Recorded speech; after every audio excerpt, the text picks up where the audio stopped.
Oh, visiting?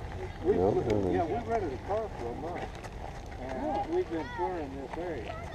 My great grandfather was in the Virginia militia and was at work down in Fort As close to the original as they could.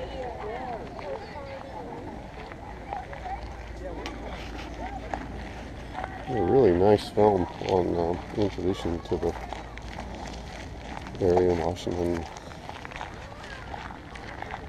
his life.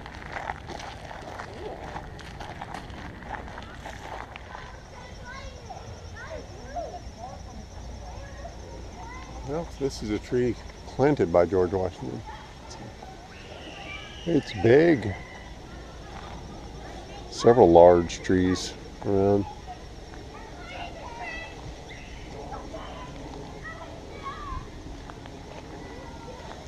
You like to walk around the lower garden?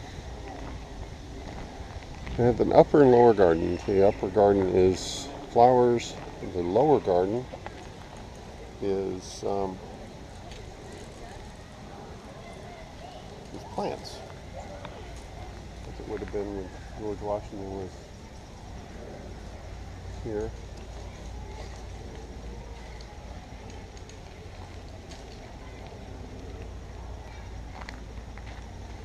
And it would have supplied most of the food for the family. Nice.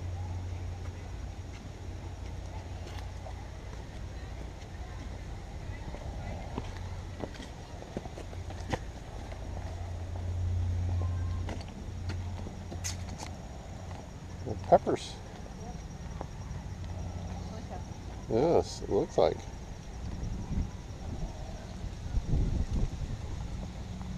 Trees. Mm-hmm. Sage. It's like it was a well in the middle. Rosemary. Yeah.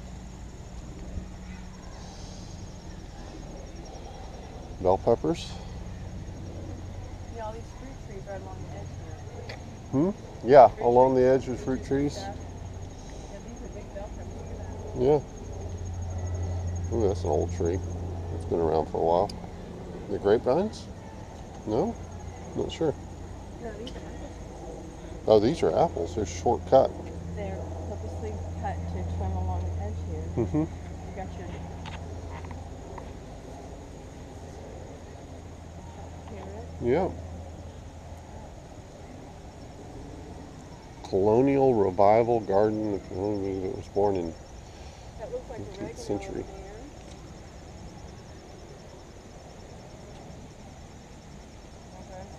But it's a big garden. This right here is covered in flowers. Some kind of bean or pea. Shape of Large garden. It's peas. Yeah. And it's in the same space that George Washington's had the garden. same one, yeah.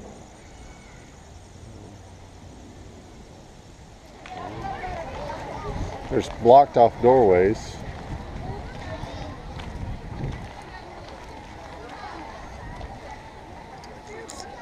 And this is Mount Vernon, right here.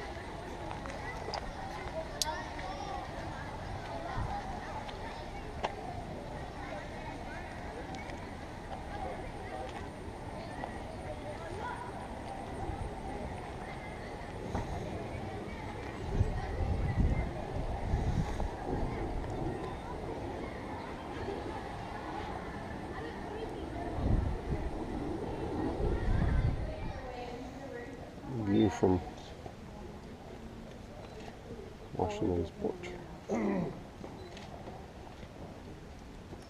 That is a pretty view of the Potomac.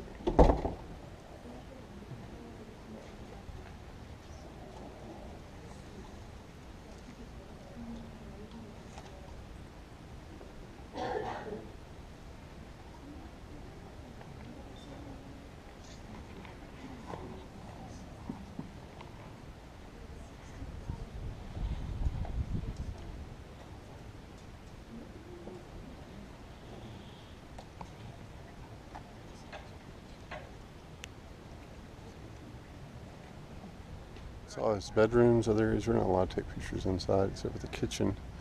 But they're furnished as it were at the time. So their bedroom, the bed that Washington died in, and dining room, other bedrooms. Lafayette came here.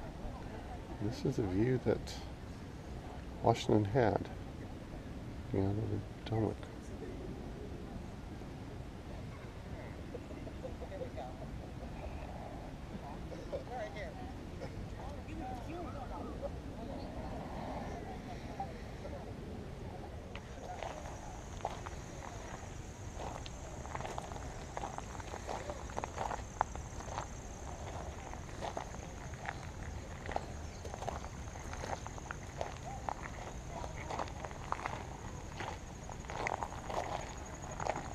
There's a second one up here. This would have been his area for his keeping all of his large palms and other plants alive. Would have been in his greenhouse because he would have kept it warm in the winter with a fireplace on the far side to keep it warm.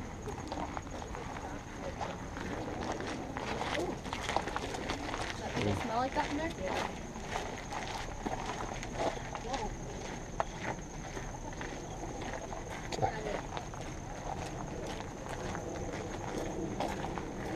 Well, I worked to haul these into a greenhouse. Would have had a stone floor for heating. Places to set the plants on the side, protect them for the cold months.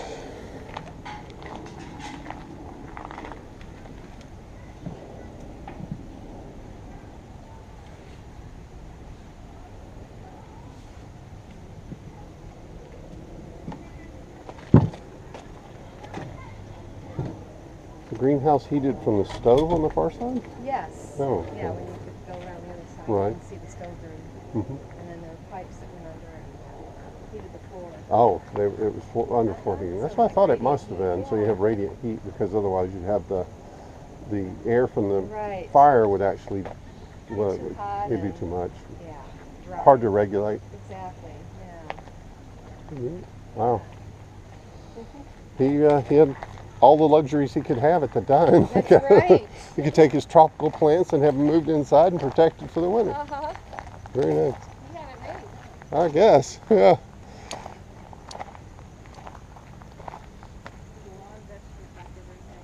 Yeah.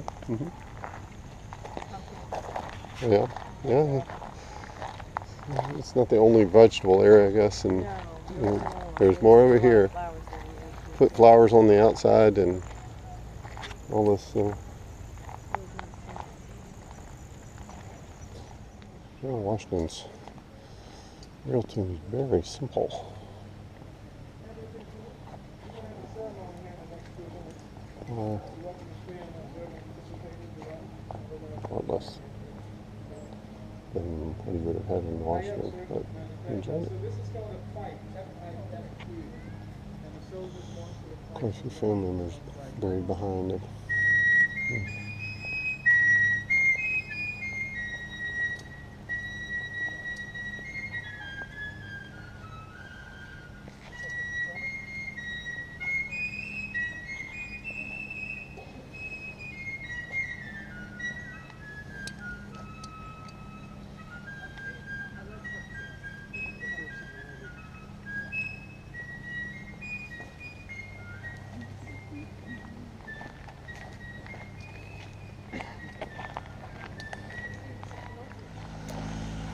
George Washington was a farmer above all else. He enjoyed being a farmer more than he enjoyed anything he did, whether it was as a president or anything else. He preferred farming, had a very large farm, and quite a bit of land.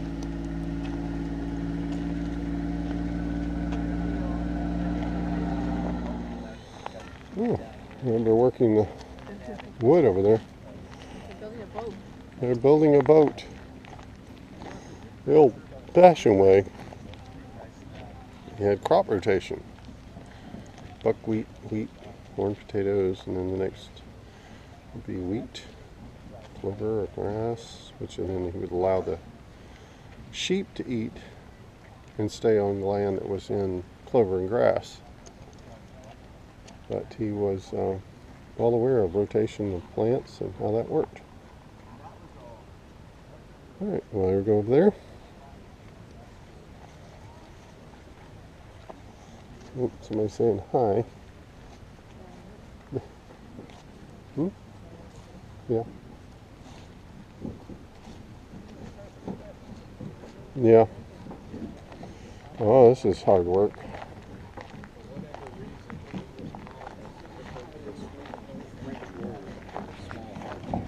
Which struck me as unusual because it was a period of time that the English and French were in constant state of war, fighting each other. Land. When I speak of a knowing farmer, I mean one who understands the best course of crops, and above all, I just like one who can convert anything he touches into manure. So, transformation towards gold. Oh my goodness. Oh, well, I guess eloquent and a little bit interesting in his quotes.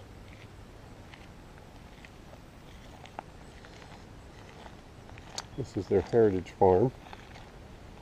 Holds very close to the heritage crops and animals, methods.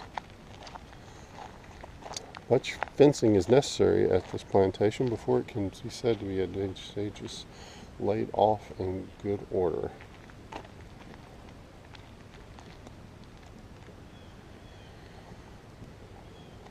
Hurdle,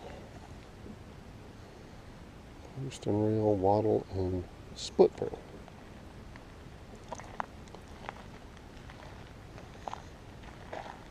Somebody's tilled the ground for something. This is a 12-sided barn. It was built specifically to allow the horses would walk around this, probably ponies, walk around this and crush the wheat and break it free, and it would fall through below to be collected. The gaps in the boards.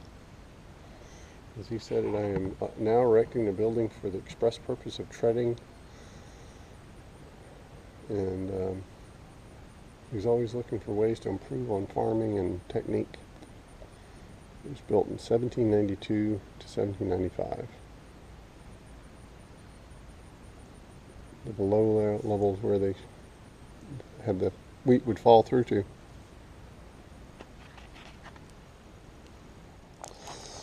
And this is the base of the same structure. And it's bricked at the bottom for support strength. And the boards You got piles separated. of grain down here. Grain mostly falls down, and then there would be people working down here with a hardened solid floor that would sweep it up and gather it, and it would be pre-broken by the hooves. A good bit of it. So I have some concerns about manure, but I'm not sure if he bagged his horses or not. He probably did. He probably intended on them being bagged so that they would trample, but if they should have any problem, it wouldn't get below here. This intersection for working and pulling to and gathering. It's an interesting way, but it seemed to work. It's broken up.